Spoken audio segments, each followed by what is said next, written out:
All the way back in episode 7 of our series, we discussed the invention of the telegraph and how it would have seemed almost miraculous to the people of the time.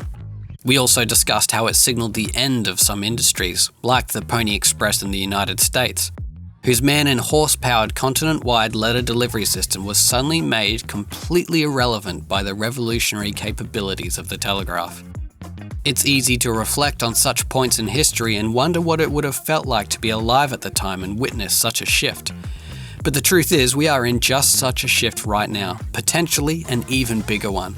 The same high-speed transistors and large-scale networks that made the internet possible have laid the technological foundations for the next big shift in the process of not just how we communicate, but potentially in how we do everything.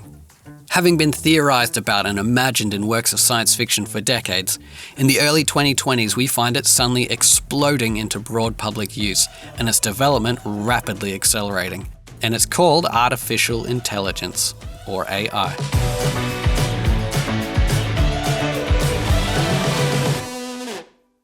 In 1860, a business owner in New York wants to get some vital information to his business partner on the other side of the continent in California. He entrusts his letter into the hands of the Pony Express to make the long, often dangerous journey across the continent.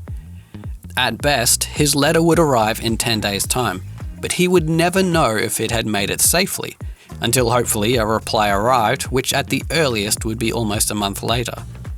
2 years later, the same business owner is in the same situation. He's in New York and he needs to send some vital information to California. He walks to the telegraph office, who sends on his message, with it arriving in California within minutes, and receives a reply within a day. In 2023, a business owner needs some new photos of people playing sport for her website. She calls up a photographer to plan a photo shoot. It takes around 2 weeks of planning and lots of phone calls and emails to book in a shoot day, a location, lighting, wardrobe, makeup, and on-set assistance. And about 1 month and thousands of dollars later, she has her photos for her website.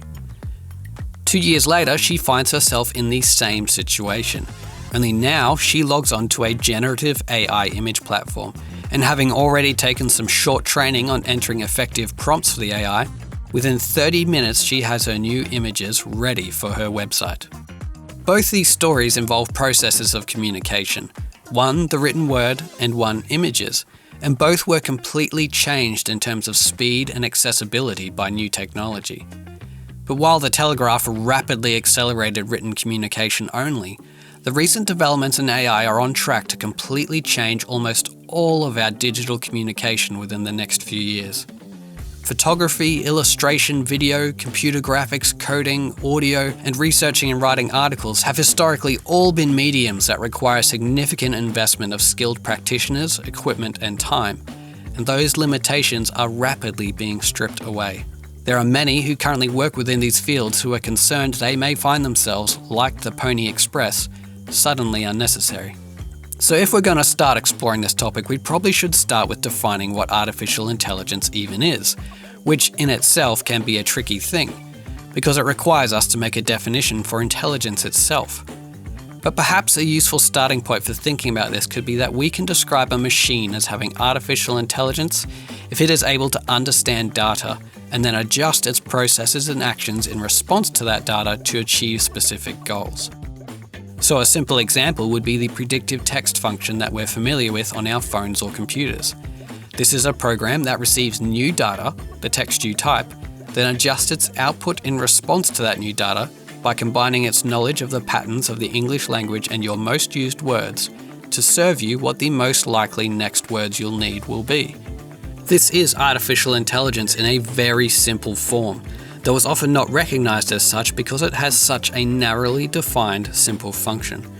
But we make use of simple AI functions like this all the time, often without even being aware of it.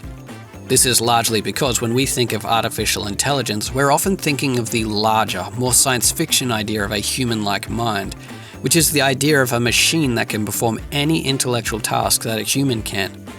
The pursuit of this goal is now its whole own field of research within AI called artificial general intelligence. And while recent prominent AIs such as ChatGPT have seemed to create the appearance of us being close to arriving at this goal, As we break down some of the processes involved in coming episodes, we will discover that we are perhaps not as close as is often claimed. In the coming episodes, we'll talk about the processes involved in some of the bigger, exciting recent developments, like image generators and large language models like ChatGPT. But our next step will be to start simple with talking about one of the terms you would have heard a lot in discussions around AI, which is neural networks. So next episode, we'll get started properly by walking through the process of a simple example of a neural network that can recognize handwritten numbers.